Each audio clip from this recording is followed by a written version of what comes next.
And now, First Warn 5 weather with meteorologist Alan Shoemaker. Pretty busy in the Gulf of Mexico, quieter here in South Texas in the valley. There might be a shower or storm in spots today, probably less active than yesterday, but still enough moisture out there that if we do get warm enough, we may start to build up a couple showers or storms today. So kind of watch the skies, although the air is becoming a little more stable, it looks like, so it may be hard to get much rain going today. Highs in the 90s, some places maybe near 100 in the upper valley, but if you don't hit 100 today, there's a better chance tomorrow and Friday. Hurricane Laura likely making landfall later this evening and overnight tonight, kind of on the eastern edge of Texas and near the Louisiana border, maybe just inside of Louisiana is where the eye can make landfall. First Warn 5 Doppler network is dry right now, and like I said, the air's maybe a little more stable today, but as we warm up, we might be able to get enough heat build up to pop off a couple showers or storms, so kind of watch for that. Way out in the Gulf of Mexico, if you look, here we are on the left edge of the map. Way out there, you can see on the edge of the radar, the eye of Laura spinning. It's pretty far away. In fact, if you get the ruler out and measure it, you need about 300-mile long ruler there. It is way offshore, too far away to give us any direct impacts here, although we do have some minor coastal impacts we'll show you coming up, but close enough that it is going to be affecting parts of Texas. And the latest on Laura, winds at 125 miles per hour. It's a strong Category 3 hurricane, a major hurricane, the first one of the season, and we'll show you more stats on what it means for the Gulf of Mexico here. But 27.0 north, 92.0 west, moving to the northwest, and you see by this afternoon or this evening at 7 p.m. could become a Category 4 hurricane, and then as it moves toward the coast, probably a Category 3 or 4 at landfall. Again, that cone for the forecast path anywhere from the eastern edge of Texas, kind of near Beaumont, Port Arthur, over toward Lake Charles and those towns there on coastal areas of southwest Louisiana, then moving basically up along the Texas-Louisiana border and weakening, but still could be a big rainmaker across Arkansas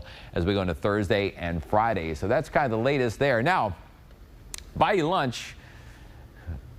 Oh, they gave the answers away. I forgot to put the pause point in. I was going to say I'd buy you lunch if you can name all the 7 of the storms, but now I got to buy everyone lunch.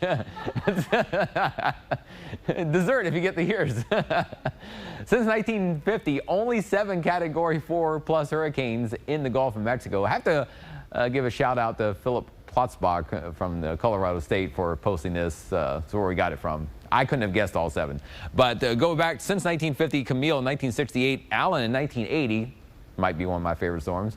Andrew in 1992, which came across Florida, then into the Gulf, then curved back north. And then Brett in 1999, Charlie, which I had forgotten all about, in 2004. Katrina in 2005, which hit Louisiana, and Harvey in 2017, all at least Category 4 strength at some point in the Gulf of Mexico. So this will be number 8. We're only 5 miles per hour away from it. Now, what it means when it does hit Texas or Louisiana is the storm surge, one of the usually more deadly and severe aspects of the storm. Potential storm surge. Houston and Galveston hopefully will miss out on most of this. They could get a little storm surge, but mainly near and east of the center. If you look farther up the coast, these reddish areas indicate more than 9 feet. In fact, a storm surge could be closer to 15 to 20 feet, may extend about 30 miles inland in spots from the coast. So southern Louisiana, southwest Louisiana, could be very bad for storm surge all the way up from near I-10 southward toward the coast, and even some storm surge over closer to the mouth of the Mississippi River. There are hurricane force wind gusts possible where hurricane warnings are in effect. This is east of Houston, up across East Texas and southwest Louisiana. There are still some tropical storm force winds expected in these tropical storm warnings near Houston by later tonight. So again, these are the big impact areas from the storm: southwest Louisiana, the southeast corner of Texas later this evening and tonight. For us, very minor impacts today through tomorrow. You may see the waves come up higher into the dunes as the waves get maybe about 7 to 11 feet high, and high tides about 2:36 in the morning, very late tonight. That could be about the highest point that the water comes up along our coastal areas there in Cameron and Wilsey counties. For us, we are getting hotter too. I think we will see more and more upper 90s and lower 100s over the next few days. You see about 30% chance of a shower or storm today. I think most areas are looking pretty dry though. If you do get a shower storm though, it may develop quickly this afternoon if we get warm enough to be able to build up a shower or storm. So kind of again, watch the skies today. Temperatures will be warming into the upper 90s. A shower or storm possible, but maybe not likely. The best chance later this afternoon across the valley, and it will be rather humid again out there as well. So the First Warn 5 AccuWeather 7-day forecast.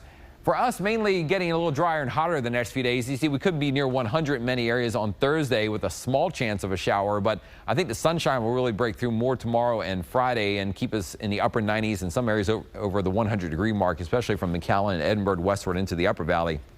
There is kind of another area of moisture moving up for the weekend that could create about a 20 or 30% chance of a shower or storm in spots beginning as early as Saturday going into Sunday or early Monday. But I think really rain chances start to drop on Monday. We could be as low as about 10% again and down near zero again by Tuesday. But maybe over the weekend, a couple of daytime showers or storms. But some hot temperatures as we close out August. We'll keep tracking it in your first 1-5 forecast here on Channel 5 News at noon.